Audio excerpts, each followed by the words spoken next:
اللہم صلی علی محمد وعلی آل محمد کما تحب و ترضی۔ گزشتہ دنوں عالمی اسلام کے ایک بہت بڑے عالم، بہت بڑے خطیب حضرت مولانا طارق جمیل صاحب دامت برکاتہم العالیہ کی صاحبزادے کا انتقال ہوا۔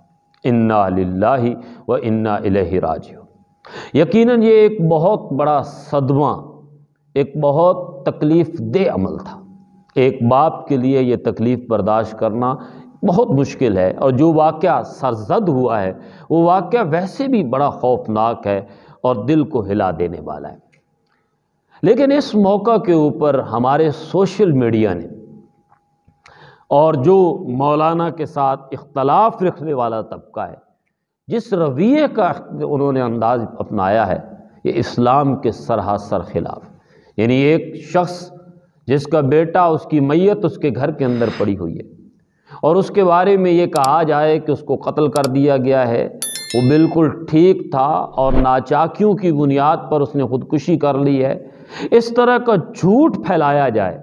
اور آپ جانتے ہیں کہ اللہ کے رسول صلی اللہ علیہ وسلم نے ارشاد فرمایا کہ انسان کے جھوٹا ہونے کے لیے بس یہی کافی ہے کہ سنی سنائی بات کو آگے پہنچا دے۔ مولانا بہت بڑے عالم ہیں، خطیب ہیں، لیکن اس دوران یقیناً مولانا نے کچھ کام ایسے کیے ہیں کہ جس کی بنیاد پر مخالفین کو موقع مل گیا ہے۔ مثال کے طور پہ تعزیت کے حوالے سے کلخانی کا انعقاد، اسی طریقے سے کچھ گفتگو کے اندر مولانا نے چند باتیں ایسی کی ہیں۔ شریعت میں کہاں لکھا ہے کہ انسان سے اگر غلطی ہو جائے، انسان اگر اس طرح کے کام کرے تو آپ ممبر پہ بیٹھ کے اس کو موضوع بنائیں اور اس کو لوگوں کو اس کے خلاف نفرتیں پھیلائیں اور لوگوں کو بھڑکائیں؟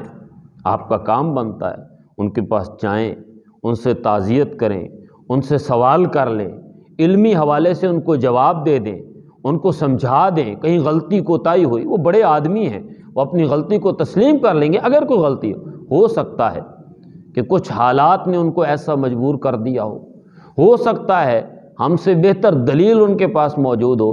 اس ساری بات کرنے کا مطلب یہ ہے کہ اسلام کبھی بھی اس بات کی اجازت نہیں دیتا کہ کسی کی نیت پہ آپ شک کریں، کسی کی ایک عمل کی بنیاد پر آپ اس کی ساری دین کی خدمت کے اوپر پانی پھیر دیں۔